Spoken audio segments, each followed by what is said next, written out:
Hello. So this week we are going from the third quarter moon in Capricorn on the 8th today as I'm filming this, and we are going into the new moon in Aries on the 15th.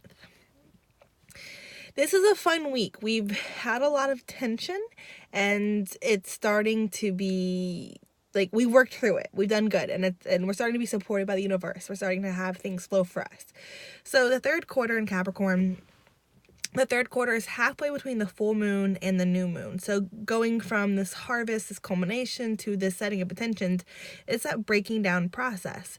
And we're still not losing sight of the things we're trying to build, we're trying to create. So there's an element of relaxing and needing to build. And so finding that right balance has been tricky, especially because we've been dealing with this square between Aries energy of wanting to do, and Capricorn energy of needing to plan and be serious and disciplined.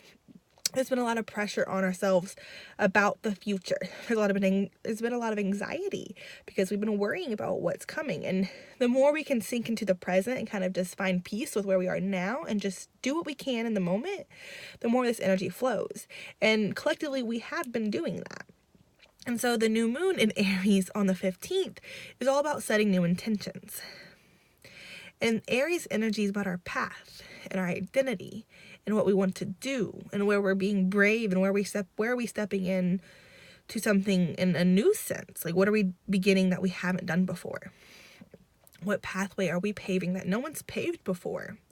And so this new moon is a great time to set intentions. It's a great time to let the universe and yourself know what you want. And that kind of requires you going within. The new moon, you don't see any moon.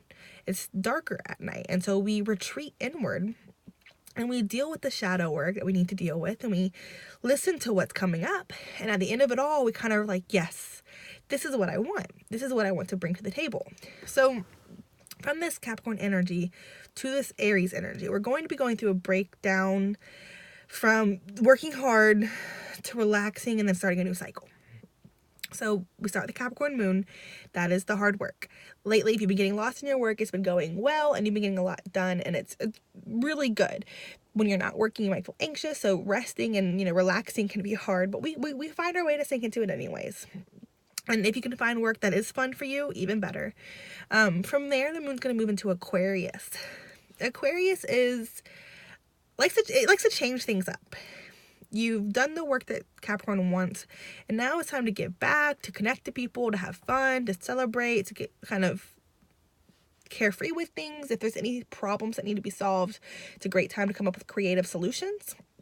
But really just connect with the people around you, connect with the ones you love, the ones who are here to support you, who you support. Look at your tribe, look at your squad, your network, your mastermind, whatever it is you connect to, your friend group. Just feel into them, connect to them, and know that they are supporting you and where you're going. And it's safe to feel that support. From there, we have the Pisces moon. And this is where we do that breakdown of what do we really want. Because Aries is the first sign, so Pisces is the last. And so it's this need to go within and really feel into what we've been doing. Feel into what you want to do. Let go of what needs to be let go of. Clear things out. Clear your karmic baggage. And so when the Aries moon rolls around, it's about taking all that stuff you've cleared and deciding what you want to do with it. And it's about being brave and putting energy into these new beginnings to be who you are. A lot of this is about refining who we are and your sense of self. Spring is about you and who you are. Aries energy, if you're not in a spring hemisphere, it's about you. It's about defining who you are. And that's what we're doing here. Now, the transits, we have one tough transit on the 11th that kind of can give us some tension. The sun does square Pluto. And so Pluto's in Capricorn and the sun's in Aries. This is going to be the last of the sun square to Capricorn energy. The sun is our heart. Aries, it's the identity that we're building, our sense of self. And Pluto is death and rebirth. It's letting things go. It's letting go of control and surrendering and leaning in. We've been dealing with those themes a lot lately. So as the sun squares Pluto, we have to just lean into our future. We just have to trust the process. Even if you don't know the way, you just have to trust what you're doing. But Aries wants us to do something. It wants us to be proactive. And so finding the balance of letting go and just being who you are, that's going to be the key. And doing this will be very, very supported throughout the week. So the tension is going to be on the 11th, and then after that, it's just going to flow. So just focus on who you are and letting go and just trusting the flow, trusting your path. Also on the 11th, we have Venus and Taurus, trine Capricorn, Mars. Very positive energy. Venus is partnership. Mars is your Aries energy, the doing, the self-assertion, the identity. So it's self versus other. These energies are flowing well. So people are going to see the things you've been doing, and it's going to reflect well in them. Your relationships are going to feel good. You're going to be getting things done, and things are just going to flow very well. There's going to be a lot of practicality and physical support here. On the 12th, we have Venus sextile Neptune. Neptune energy is kind of dreams and fantasy, subconscious energy, the things you attract, the things you want to create, the things you feel. It dissolves the borders, so we don't see things as clearly. We feel into them. So with Venus being sextile Neptune, we have this supportive element where our visions, our dreams, our desires, what we're attracting, and the partnerships we have, they support each other. They flow together. You might have to put in a little bit of effort to really make it work, to really get the most out of this, but it does flow well. On the 14th, Jupiter retrograde, sextile is Pluto. So Jupiter is in Scorpio. It's expansion, it's knowledge, it's learning, it's higher truth. Scorpio is healing. And retrograde's that Pluto, or the retrograde's the inward energy. So we have that Scorpio element of going inward and really healing who we are, healing our psychology, healing the things that we hold on to that are not here to serve us. And so letting those go. And Pluto rules Scorpio. So this sextile is very, very positive. Pluto's in Capricorn. So we're really disciplined right now about letting things go. We can see what needs to go and we can let it out. So with Jupiter making this easy, we're going inside and basically doing an inner work and just releasing what doesn't serve us anymore. And it's feeling really good. Then we have Mars, after that, sextile Neptune as well. So kind of following in Venus's footsteps. So Mars is in that Capricorn energy. We're building, and we're tuned into what we want. We're tuned into our soul, and that's allowing us to create and manifest what we really want, what we really desire. So on the 14th, just let things flow and do what you feel called to do. Put in some energy, but just let things flow and listen to what your intuition is telling you to do. With that feeling, that calling, that I can't ignore this, because if I ignore this, then it's just not going to work. Like you get this feeling of if I don't follow this step, I don't see what's coming next because I have to follow this step. This is the step that I go. And so that's kind of what energy you'll feel, and just follow that.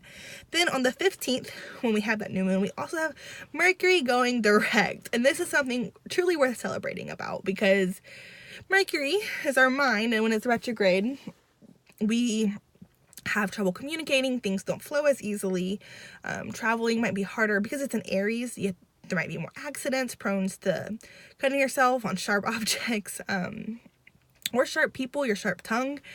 We've been trying to figure out how we want to organize ourselves, what kind of routine we want to build that best serves us.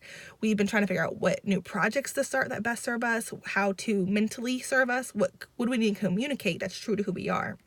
And so with retrograde, we've been working through all this energy, trying to find out what really flows, what really works, and letting go of the rest, because we don't have as much energy to push the things out. We have to work on the inside and then flow what we can't out. But because we're working on the inside, we have to be more efficient in what we flow out. And so with Mercury going direct, we can take what we've learned about what's important in your routine, what's important for you to communicate, what's important for you to embody, what's important for you to put into action. You can feel into those things, and then you can actually put them in action, and things will flow a lot more smoothly. After that, we have the new moon in Aries. So setting the intentions of what you want. This flows perfectly with that Aries energy. And after releasing so much and feeling so tuned into our subconscious energy this week, this will be the perfect energy to just really ask for what you want. Because you can receive good in so many ways if you just ask. So even if you're struggling, even if you don't feel all the positive energies that I'm feeling in this week, know that there's still positive energies. Things are going to get better, even if they're not where you want them to be. So don't lose sight of the progress. Capricorn energy is investment in the long haul. So yeah, we have that rush of energy, but we're still slowly building. Pluto is in Capricorn. We're still slowly building. So just be patient with yourself. Give yourself the room to be who you need to be, to work what you need to work with. And when you know you need something, give yourself that. Don't deny yourself what you need anymore, because it's not serving you. And the longer you put it off, the more you're just going to have to give yourself what you need. So I hope this helps with this week. It seems like a really fun week. It seems like a really uplifting week. If you have any comments, please let me know. Or if you want to look at your own transits, you want to book a reading, I'm here for that as well. All right, until next week. Bye-bye.